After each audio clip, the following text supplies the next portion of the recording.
Hey, welcome to the Shopfix channel, a community joined together for the love of woodworking. Recently, I hung these shop cabinets that I got for free off Facebook Marketplace, and at first glance, it looks like a pretty big project. However, I used a few tips and tricks so that I can hang them by myself and get them level and straight. So in this video, I want to show you those tips and tricks so that you can also hang shop cabinets or any cabinets that you want to hang level and straight and by yourself. Stick around. Shopfix. It's for the love of woodworking.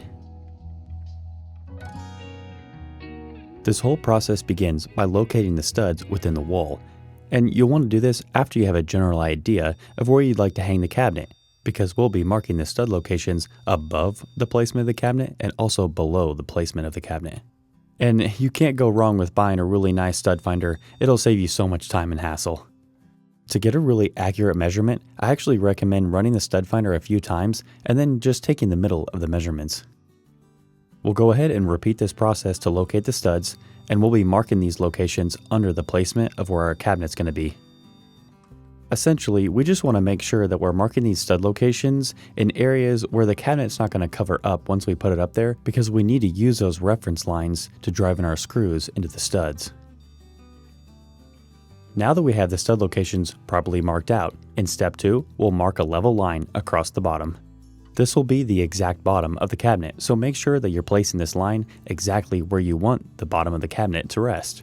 I'd like to note here that for cabinets that are 16 inches in width or less, you only need one stud location. For cabinets that are 16 inches or wider, I would recommend using 2 stud locations, just as I am here. Now that we have our level line properly drawn out onto the wall, in step 3, we'll mount a straight edge board along this line. Ensure that the top of the board is resting on the line, and then you'll drive in screws where the stud locations are. This straight edge board mounted along the studs will act as our temporary support so we can easily hang the cabinet. In the 4th step, we're going to be temporarily mounting this cabinet in place with drywall screws.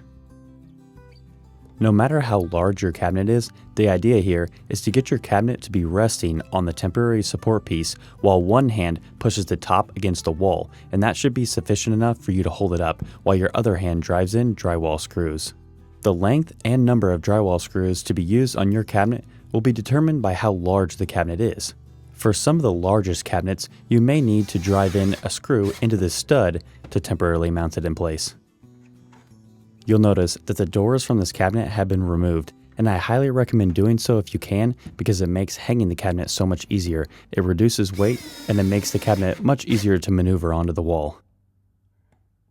Now it's time to begin securely attaching this cabinet to the studs. The first thing we'll want to do here is drill countersink pilot holes for the screws that'll be mounted into the studs.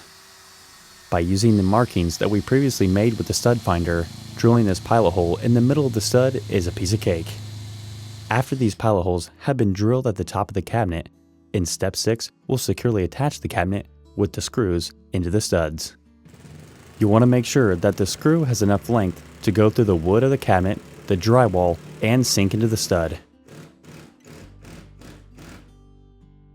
If you can, I highly recommend using an impact driver to drive in these screws.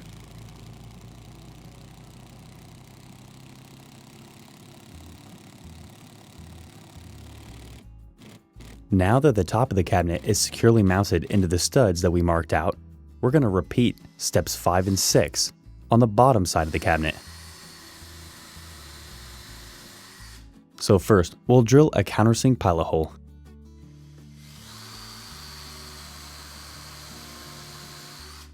Then we'll drive in some screws into the studs with an impact driver.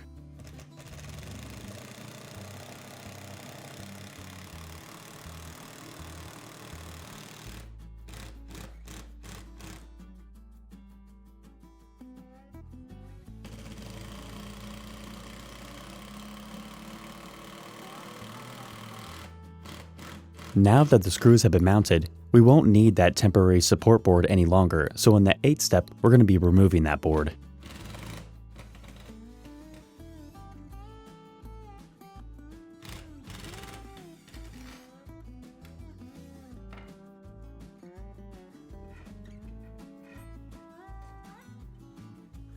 After removing that temporary support board, we're going to erase the lines and putty out the holes to get a nice clean look.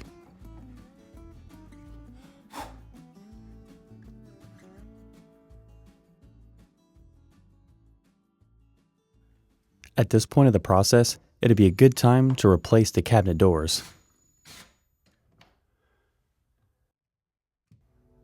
Once that spackling putty that we filled these holes with dries, we can go ahead and apply some color-matched touch-up paint.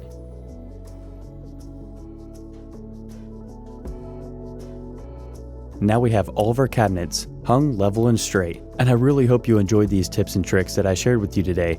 If you did, don't forget to smash that like button. I really appreciate the support from all of my longtime subscribers, and of course new visitors that happen to come across the Shopfix channel.